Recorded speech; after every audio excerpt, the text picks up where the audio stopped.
nós estamos vivendo uma crise hoje, queridos, de liderança. Haja vista, por exemplo, o Congresso Nacional. Está uma vergonha.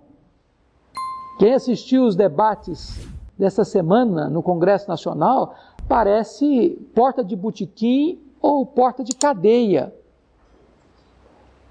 E não no Congresso Nacional.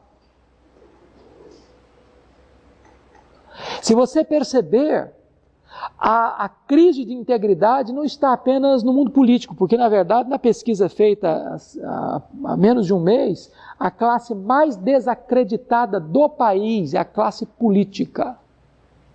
Terceira classe mais desacreditada é a polícia. E a terceira classe mais desacreditada são os pastores. Hoje, você falar que você é um pastor, não abre porta para você, fecha a porta. Se você for hoje em alguns lugares, eu tenho vários colegas que já me contaram isso, vão fazer um financiamento de um carro, senta lá na mesa, faz tudo bonitinho, direitinho, olha aqui, mostra, não, eu sou pastor, não, desconversa tudo. Não dá. Desfaz o negócio. Eu tenho ido periodicamente ao Canadá. Curiosamente, nos últimos 3 anos, todas as vezes que as pessoas me perguntam quem é você, o que é que você faz, eu digo, eu sou pastor, estou aqui para pregar o Evangelho e igreja e tal. Mas eles não querem nem conversar mais comigo, já me mandam para uma sala especial, para uma conversa mais detalhada. Porque a ficha está suja. Nós estamos vivendo essa inversão de valores. Na geração passada, quando alguém falava que era pastor, as portas se abriam. A pessoa merecia crédito. Mas hoje se faz pastor do dia para a noite. Hoje, quando a pessoa diz eu sou pastor, muitas vezes ele se auto-intitula pastor.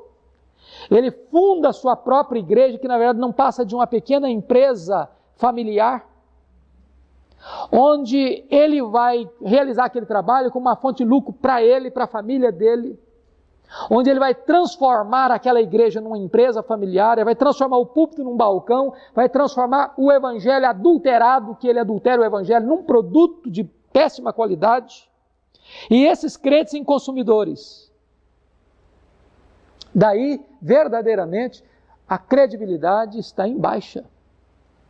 E você ser hoje um ministro do Evangelho, um pastor, pregador do Evangelho, mantendo integridade, você é hoje um artigo em extinção nessa geração pós-moderna. Pois bem, eu vejo aqui algumas crises instaladas nesse processo. E eu gostaria de apontar algumas delas. A primeira crise que eu vejo é que tem muitos pastores que não têm senso nenhum de chamado e de vocação realizando o ministério. Gente que não escutou um chamado, escutou uma buzina, num som incerto. Gente que entrou para o ministério com a motivação errada. Gente que não tem noção do que é ser ministro do Evangelho. E gente que não respeita o que é o Evangelho. Gente que ama o lucro, mas não ama as vidas, nem honra ao Senhor Jesus. Então esse é um problema seríssimo, seríssimo. Há um livro que possivelmente os pastores que estão aqui já leram com certeza. John Jowett, o pregador, sua vida e sua obra. Se você não leu esse livro, vale a pena ler. John Jowett diz nesse livro o seguinte, que muitas pessoas pensam que vocação é o seguinte: ele tenta vestibular para medicina e não consegue passar. Aí tenta para engenharia, também não entra na faculdade. Aí ele tenta vestibular para direito, também não passa. Aí ele tem uma grande ideia. Ah, descobri, Deus me chamou para o ministério. Aí vai ser pastor. Aí John Jowett diz, isso não é vocação. Vocação é quando você tem todas as portas abertas. Você só enxerga uma porta. O chamado de Deus para o ministério. Vocação é como que algemas invisíveis. É aquilo que você não pode deixar de fazer. Você é compelido, imperativamente, como Jeremias um dia escutou de Deus, eu disse, eu vou deixar de pregar. Isso foi como fogo nos meus ossos. Não dá para você deixar. Então isso é vocação. Isso é vocação. Segunda crise que eu percebo é que há muitas pessoas hoje no ministério que estão confusas teologicamente. Meus irmãos, é uma salada. Uma verdadeira salada hoje a questão teológica de muitos pastores. Gente que não sabe para onde vai, nem para onde está indo. Aliás, foi mencionada ali a questão de alguns modelos que nós temos hoje, grupos células, igreja com propósito, rede ministerial. Nós temos muitos modelos bons até. Tem outros complicados. Mas o grande problema é que às vezes um pastor vai para um congresso, escuta um modelo e diz, agora achei. Aí chega na igreja e muda tudo. Aí no outro ano ele vai para um outro congresso, escuta outra coisa. Não, meus irmãos, não era nada daquilo, agora é desse jeito que nós vamos caminhar. Muda tudo. Aí ele vai para um terceiro, não era aqui, estava errado, agora é por aqui que nós vamos. Ele está confuso, ele está perdido, ele não sabe para onde está indo. Se ele não sabe para onde está indo, quanto mais o seu povo. Nós estamos vivendo a época e eu acho isso impressionante, absolutamente impressionante. Eu fiz seminário em 78, 81. Era um fato tão curioso que eu era um seminarista pobre e todo livro que saía eu conseguia comprar. Quando saía um livro, publicava um livro em português, era uma novidade. Uma novidade. Hoje você não consegue nem saber de todos os livros que são publicados. Quanto mais comprar todos. Hoje nós temos, eu não sei se já fizeram essa pesquisa, mas nós temos, no mínimo, nós devemos ter mais de 40 Bíblias no Brasil de estudos, diferentes umas das outras. E é bem provável que a maioria dos pastores tenha pelo menos metade delas, e nós estamos vivendo um período de analfabetismo bíblico como nunca. Nunca. Livro para enfeitar a prateleira não dá erudição para ninguém. Então o que acontece hoje? Você não vê um camarada que decora um texto mais, não sabe um versículo de cor mais. Ele está buscando em tantas coisas que ele não tem referência. Analfabetismo bíblico. Se o pastor é analfabeto biblicamente, quanto mais seu povo. Você quer ver uma coisa? Chega numa igreja e manda ler um profeta menor. Olha, é até engraçado. O camarada começa a abrir na Bíblia em Gênesis. Ou depois está achando que está lá perto de Apocalipse. O povo não sabe nem manusear a Bíblia mais. Por quê? Porque os pregadores não pregam a palavra mais também. Não pregam. Não tem exposição bíblica. As pessoas estão pregando do vazio da sua cabeça e da plenitude do seu coração enganoso, deixando a palavra de Deus de lado. Se esses pastores estão confusos, quanto mais os seus rebanhos. Terceira crise que eu percebo nas minhas andanças para aí afora é que nós temos muitos líderes e pastores confusos, não apenas teológica e doutrinariamente, mas confusos emocionalmente. Gente que precisava estar sendo tratado, está tratando os outros. Gente que precisava estar sendo aconselhado, estão aconselhando os outros. Gente que não tem capacidade emocional de gerenciar sua própria vida, está tentando gerenciar a vida dos outros. E o resultado disso é que nós temos uma batelada de gente hoje entrando num processo triste de decadência moral no ministério. Quer ver uma coisa?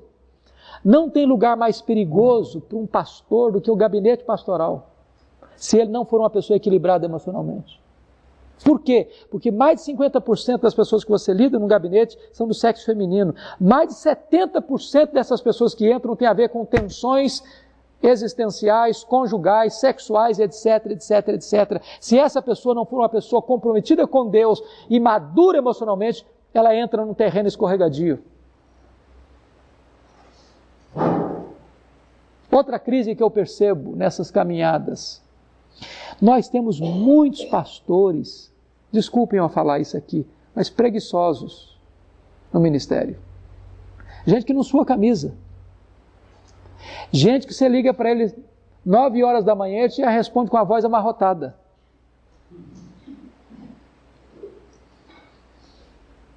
Gente que não sabe o que é afadigar-se na palavra. Gente, pregar é trabalho. E é trabalho árduo. Árduo. Eu não sei se vocês, de repente vocês têm mais facilidade, mas eu, às vezes, eu gasto, às vezes, 15, 20 horas para preparar um sermão. Às vezes eu faço isso. Estou expondo Romanos agora. Eu não consigo preparar um sermão em Romanos com menos de 15 horas. Não consigo. Porque se é que eu tenho que ler todo aquele material, se eu tenho que digerir todo aquele material, só para ler você demora quase isso. Segundo, você precisa entender uma coisa, o pastor precisa ser um camarada que ame o conhecimento. O pastor precisa ter uma biblioteca boa. Eu tenho hora que eu fico assim, em crise existencial, quando eu chego no gabinete de um colega e vejo lá uma meia dúzia de livros amarelos, empoeirados. Eu tenho 2 conclusões só. Ou esse camarada é um fenômeno, ou ele está, desculpa a expressão que eu vou falar que o pastor conhece, ou ele está picando fumo. Não tem jeito. Não tem jeito. Então notem vocês que tem muita gente hoje que não sua camisa. Não sua camisa. Ele não estuda, ele não visita, ele não aconselha, ele joga tempo fora. Essa é uma crise que eu vejo. Seríssima. Seríssima. E hoje, o que acontece? Às vezes há piadas quanto a isso. Como há poucos dias, um coleguinha disse que na escola, no primeiro dia de aula, tinha que cada pessoa falar de onde era, como é que era a família, o que o pai fazia, o que a mãe fazia. Aí levantou um menino na escola e falou: seu pai, meu pai é pastor. Falei: ele trabalha também ou é só pastor? Para muita gente, ser pastor não é trabalhar. Não é trabalhar. Muito bem. Deixa eu fechar essa questão aqui. Para mim, é uma das crises graves que a gente vê hoje, é que há muitos pastores e líderes em pecado no ministério. Quando eu estou falando em pecado, não estou dizendo que não pratique pecado, porque a Bíblia que diz que aquele que não comete pecado se faz mentiroso. Estou falando de viver em prática de pecado. Não tem nada mais perigoso para a vida espiritual do que acostumar-se com o sagrado. As pessoas mais insensíveis não são aquelas que menos sabem, são aquelas que mais sabem, mas o conhecimento já anestesiou a consciência. Pode ter certeza disso. Via de regra, quando você vê um líder espiritual caindo, a queda dele tem viés de escândalos mais pervertidos do que aqueles que já são pervertidos por natureza. Eu nunca me esqueço de, certa feita, indo pregar numa das nossas grandes cidades. O pastor iria me levar para a casa dele, já estava tudo combinado antes. Mas quando eu cheguei, ele me levou para um hotel. E quando chegou no hotel, começou a conversar comigo, falando de um problema que eu tinha tido no começo, de envolvimento com uma jovem da igreja, depois de casado. E como aquilo foi doloroso, e como aquilo machucou a esposa, e como aquilo machucou a igreja, mas como a igreja havia perdoado, etc. E eu estou pensando que ele está me contando apenas aquela história, e daqui a pouco ele diz: mas eu estou apaixonado de novo. Por um adolescente da igreja.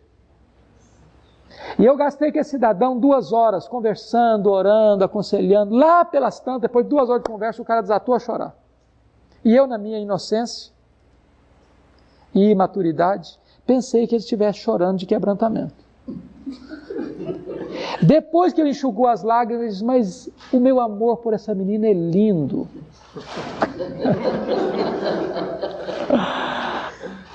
E eu disse para ele: eu não vou embora dessa cidade sem falar com essa moça. Chamei a moça, falei: minha filha, que ele estava levando a menina para a casa dele, chamando para fazer reunião de oração com ele, para fazer visita com ele, aquela coisa toda. Falei, filha, você vai me prometer uma coisa, você não vai na casa desse homem mais, você não vai orar com esse homem mais, você não vai fazer visita com esse homem mais, e se qualquer coisa estranha acontecer, por favor me ligue.